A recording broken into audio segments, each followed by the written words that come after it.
안녕하세요. 78세 현역 의사 박영학입니다. 오늘은 많은 어르신들이 고민하시지만 대개 속으로만 끙끙 앓으며 쉽게 말하지 못하는 노인 냄새에 대해 말씀드리려 합니다. 며칠 전 제게 진료를 받으러 오신 71세 김명희 여사님은 얼굴 가득 슬픔을 안고 제 앞에 앉으셨습니다. 선생님, 저는 평생 청결하다고 자부하며 살아왔는데 며칠 전 손주가 그러더군요. 할머니, 이상한 냄새 나요 라고요. 그 말이 제 가슴을 후벼 파더라고요. 한 번도 상상해 본 적 없는 말이었거든요. 사랑하는 손주의 한마디가 김 여사님의 마음에 큰 상처를 남겼습니다. 손주는 솔직하기에 스스럼 없이 사실을 말한 것일 뿐이지만 그로 인해 김 여사님은 며칠째 제대로 드시지도 못하고 잠도 설치셨다고 합니다. 이 이야기를 듣고 저 역시 한동안 할 말을 잃었습니다. 왜냐하면 김 여사님이 상담을 시작하기 전부터도 살짝 특유의 냄새가 느껴졌기 때문이었습니다. 물론 전문의로서 많이 겪어본 상황이라 놀라운 일은 아니었지만 이 냄새로 인해 가족들이나 주변 사람들이 힘들어하는 경우는 상상 이상으로 많습니다. 그런데 김 여사님만 그런 게 아닙니다. 사실 60세 이상의 어르신들을 진료하다 보면 대부분 본인은 전혀 눈치채지 못하시는 특유의 노인 냄새가 나는 경우가 많아요. 더 안타까운 건 가까운 가족들도 직설적으로 말하기 어려워한다는 점입니다. 자칫하면 어르신이 크게 상처받을 수 있기 때문이지요. 노인 냄새. 이 말은 듣는 사람에게 결코 유쾌하지 않습니다. 저 역시 환자분들께 자주 말씀드리지 못하는 표현이었습니다. 그런데 사실 과학적으로도 60대 이상부터는 일반적으로 젊은 사람에게서 나지 않는 독특한 냄새가 발생한다는 연구 결과가 있습니다. 1. 땀 분비의 감소. 나이가 들면 땀이 줄어드는데 땀이 줄어드는 것이 오히려 몸속 노폐물을 배출하는 데 방해가 됩니다. 젊었을 때보다 덜 씻는 게 아니라 배출이 제대로 되지 않아 피부에 노폐물이 쌓이고 세균의 먹이가 되는 것이지요. 2. 피지 성분의 변화. 노년기에 이르면 노네날이라는 물질이 증가합니다. 이 물질이 산화되면서 특유의 쾌쾌한 냄새를 만들어냅니다. 3. 구강 환경의 변화. 침 분비량도 나이가 들수록 줄어들어 구강 내 세균이 쉽게 번식합니다. 이로 인해 입 냄새까지 더해지면 종합적으로 노인 냄새가 강해질 수 있지요. 저는 진료실에서 만나는 많은 어르신들께 실제로 이런 생물학적 배경을 설명해 드립니다. 그리고 말씀드리죠. 이 냄새가 난다고 해서 할머니, 할아버지가 지저분하다거나 잘못된 건 아닙니다. 단지 자연스러운 노화 과정일 뿐이에요. 그러나 놀라운 건 이게 그냥 참아야 할 운명이 아니라는 겁니다. 실제로 간단한 습관 교정과 생활 관리를 통해 노인 냄새를 90% 이상 줄일 수 있습니다. 수많은 제 환자들이 이를 경험했고 가정 내 분위기나 대인관계가 극적으로 개선되었다고 말씀하십니다. 제게 진료를 받았던 박상호 할아버지는 어느 날 손주가 친구를 집에 데려온 상황에서 그 친구가 야, 너네 할아버지 냄새 좀 심하다 라고 툭 내뱉는 말을 듣고 말았습니다. 문제는 박 할아버지가 그 말을 모두 듣고 말았다는 것이었어요. 그 충격 이후로 박 할아버지는 손주들이 오더라도 방에서 나오지 않게 되었다고 합니다. 내가 자꾸 냄새 풍기는 사람이 된 거야 하는 자괴감과 수치심 때문이죠. 저에게 오셔서도 눈물을 글썽이며 선생님, 저는 매일 샤워도 하고 옷도 깨끗이 입는데 도대체 어디서 이런 냄새가 나는 건지 모르겠어요. 라고 하셨습니다. 그럴 만도 합니다. 어르신들은 자신이 나름대로 청결에 신경 쓴다고 생각하시는데 다른 사람들은 냄새를 맡고 불쾌해하는 상황이 벌어지는 것입니다. 이 괴리는 어르신들에게 큰 상처를 줍니다. 저는 박 할아버지께 지금부터 알려드릴 샤워 습관과 식습관을 차근차근 설명해 드렸습니다. 그리고 2주 후 박 할아버지의 표정은 아주 달라져 있었습니다. 선생님, 손주들이 제 방에 들어와도 창문부터 열지 않더군요. 정말 기적 같은 일입니다. 물론 기적이라기보다 올바른 지식과 습관을 조금만 갖추면 누구나 달라질 수 있는 변화입니다. 이런 사연을 지닌 분들이 많다 보니 어떤 어르신들은 로션이나 향수, 방향제에 의존하려 합니다. 비싼 향수 뿌리면 해결되지 않을까? 좀 강한 로션이나 방향제로 방안 냄새를 없애면 되겠지. 하지만 안타깝게도 이것은 잘못된 방법입니다. 냄새의 근본 원인을 해결하지 못한 채 다른 냄새를 강제로 덮으려 하면 오히려 더 불쾌한 악취가 될 가능성이 높습니다. 비유하자면 청소하지 않은 화장실에 방향제만 잔뜩 뿌리는 것과 같습니다. 본질적인 해결책은 원인이 되는 노폐물과 세균을 제거하고 피지와 땀의 배출 통로를 건강하게 유지하는 것입니다. 많은 어르신들이 샤워할 때 그냥 대충 물로 헹구면 다 됐다고 생각하십니다. 살이 겹치는 부위는 꼼꼼하게 닦기 쉽지 않습니다. 예를 들어 뒷목이나 귀 뒤, 겨드랑이 밑부분은 스스로 확인하기도 어렵지요. 어떤 분들은 난 땀도 안 나는데 어째서 냄새가 날까 하시는데 오히려 땀이 안 나서 노폐물이 체외로 배출되지 못하고 피부 표면에 남아 있을 수 있습니다. 이제 본격적으로 제가 환자분들께 가장 강조하는 방법을 말씀드릴게요. 대부분 돈이 거의 들지 않고 지금 당장 집에서 시작할 수 있습니다. 1. 충분한 물 섭취. 하루 6, 7컵의 물을 권장합니다. 특히 아침 기상 직후 미지근한 물 한 컵은 가장 중요합니다. 밤사이 쌓인 노폐물을 소변으로 배출할 수 있도록 돕기 때문이지요. 커피나 차로 물을 대신하려 하지 마세요. 카페인이 오히려 이뇨작용을 과도하게 일으켜 탈수를 유발할 수 있습니다. 물을 마시면 화장실에 자주 가서 불편해요 하시는 분들도 조금씩 양을 늘려보세요. 노폐물 배출과 세균 억제에 굉장한 효과가 있습니다. 2. 올바른 샤워, 그리고 주 1회 목욕. 미지근한 물을 사용하세요. 너무 뜨거운 물은 피부 보호막을 제거해 오히려 냄새를 유발할 수 있습니다. 샤워 시에는 주름진 곳, 털이 많은 곳, 땀이 많은 곳을 신경 써서 꼼꼼히 문질러 주세요. 예를 들면 겨드랑이, 가슴 밑, 사타구니, 발가락 사이, 목, 귀 뒤, 무릎 뒤 등. 머리를 감을 때는 손끝으로 두피를 마사지하듯 감아 피지가 남지 않도록 해주세요. 일주일에 한 번은 38도 정도의 물에 20분 정도 몸을 담그는 목욕을 권합니다. 몸 구멍이 열리면서 깊숙이 쌓인 찌꺼기를 배출하는 데 좋아요. 목욕 뒤에는 몸을 잘 말린 뒤 보습을 해주시는 게 더욱 효과적입니다. 3. 항산화 식품 섭취. 노화가 진행되면 산화 스트레스가 증가해 냄새의 원인이 되는 물질이 더 많이 생깁니다. 토마토, 사과, 베리류, 마늘, 양파 등의 항산화 성분이 풍부합니다. 특히 마늘은 익숙해지면 몸 냄새를 줄이는 데 도움을 주죠. 4. 수분 많은 과일 채소 섭취. 수박, 배, 토마토, 오이 등은 몸속 노폐물을 소변으로 배출시키는 데 도움을 줍니다. 5. 입안을 깨끗하게. 양치질 뿐 아니라 혀 클리너를 이용해 혀 표면도 닦아주세요. 혀 표면에 세균과 노폐물이 쌓여 입 냄새의 주요 원인이 됩니다. 양치가 힘든 상황이라면 무설탕 껌을 씹어 침 분비를 촉진하는 것도 좋습니다. 6. 카페인 알코올 줄이기. 커피, 차, 술 모두 몸을 탈수시켜 냄새를 심화할 수 있습니다.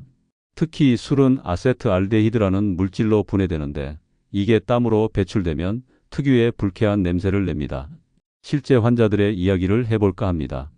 김수철 할아버지는 처음 진료실에 오셨을 때 아들과 손주들이 들어오자마자 창문을 활짝 여는 것이 너무 상처라며 우울증 직전까지 가셨었습니다. 위에서 언급한 샤워 습관과 물 마시기, 발 관리, 옷 갈아입기를 3주간 실천하셨는데 손주들이 할아버지 방에서 같이 놀아요 라며 먼저 다가오기 시작했다고 합니다. 지금은 매일 아침 2km 정도를 천천히 걸으시며 본인 스스로도 몸에서 나던 이상한 쾌쾌한 냄새가 거의 사라졌다고 기뻐하십니다. 이정숙 할머니는 손주가 무릎에 앉기를 거부해 마음을 닫았던 분입니다. 실은 구강 관리가 잘 되지 않아 구강 냄새가 강했는데 손주는 순수해서 그걸 바로 말해버렸죠.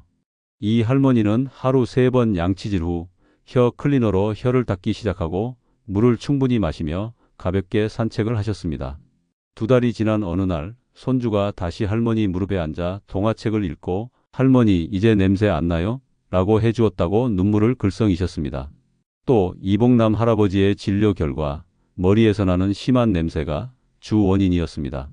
아무리 비싼 샴푸를 써도 소용이 없었고 심지어 향수를 뿌려도 효과가 없었죠. 할아버지는 제가 알려드린 대로 머리를 감을 때 두피를 손끝으로 꼼꼼히 마사지하시고 탁자에 거울을 놓고 앉아 찬찬히 두피 여러 부위를 골고루 닦아내셨습니다. 한 달 후 머리 냄새가 70~80%는 줄었다고 해요. 아들 며느리가 할아버지께 머리가 부쩍 깔끔해졌다고 칭찬했다고 합니다. 여기서 잠깐 변비에 대한 언급도 하고 넘어가야겠습니다. 장에 변이 오래 머무는 경우 독소가 혈액으로 재흡수되어 오히려 피부나 숨결로 빠져나가게 됩니다. 이는 노인 냄새를 더욱 심화시키는 요인이 될 수 있습니다.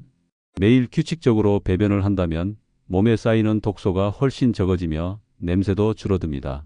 그래서 저는 어르신들에게 식이섬유가 풍부한 현미밥, 잡곡밥, 채소, 과일 등을 권합니다. 김순자 할머니는 평생 변비에 시달렸는데 아침 식사로 현미밥을 조금씩 드시기 시작하고 물을 6컵 이상 마시면서부터 변비가 크게 좋아졌습니다. 그러고 나니 정말 신기하게도 몸에서 나던 냄새까지 많이 사라졌다고 하시더군요. 아무리 열심히 샤워하고 몸 관리를 해도 옷과 침구, 신발에 이미 배어있는 냄새가 제오염을 일으킵니다.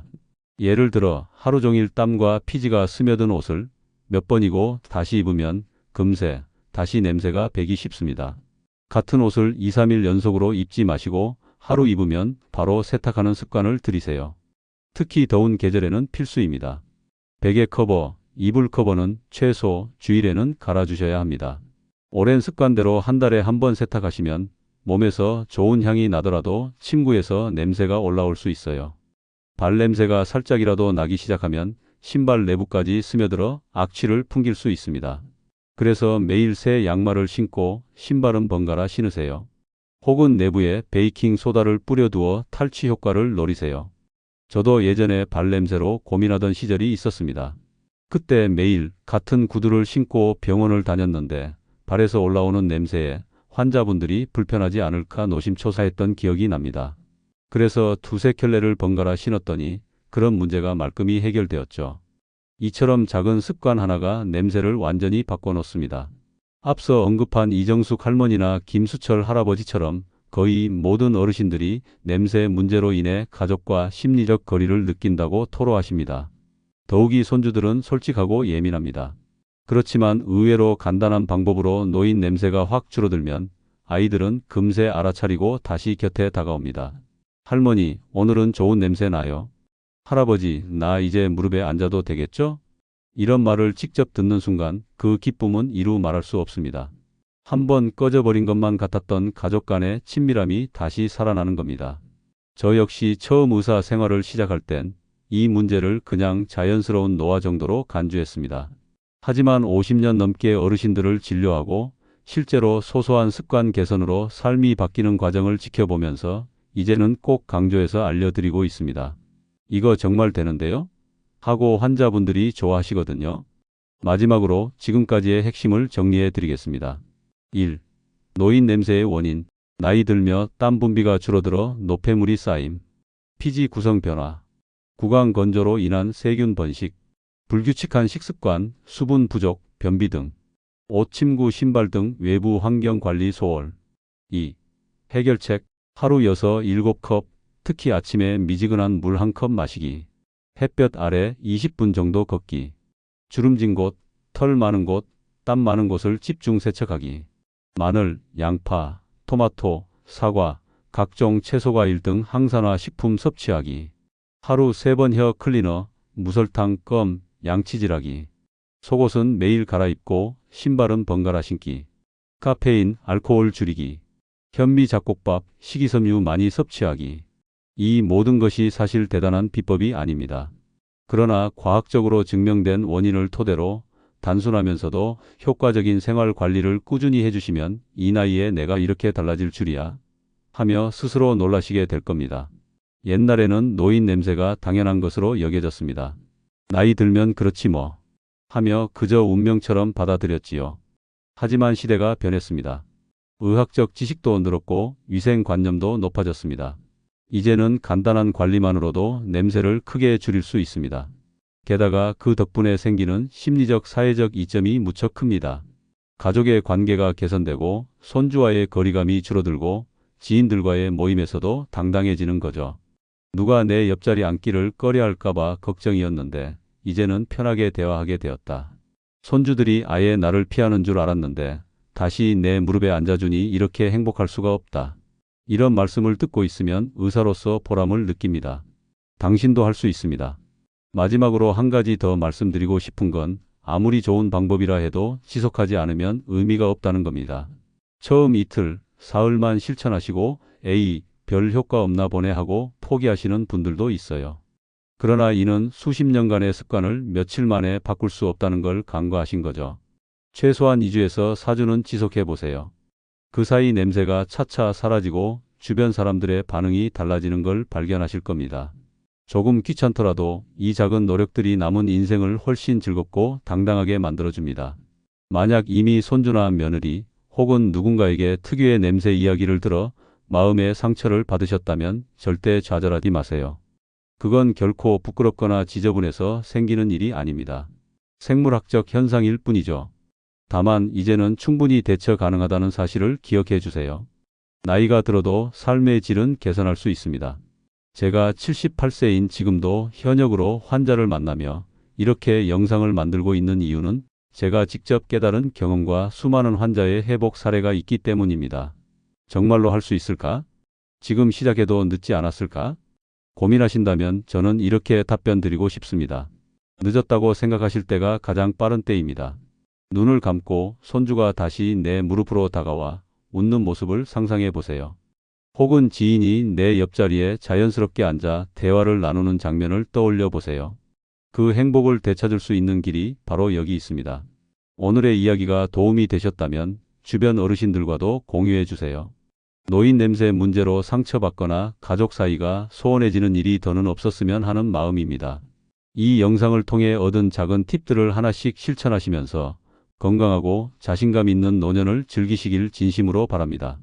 하루 6컵의 물, 미지근한 물로 주름진 부위 꼼꼼히 씻기, 항산화 식품과 채소, 그리고 구강청결, 옷과 침구 자주 세탁, 환기로 집안 공기 맑히기.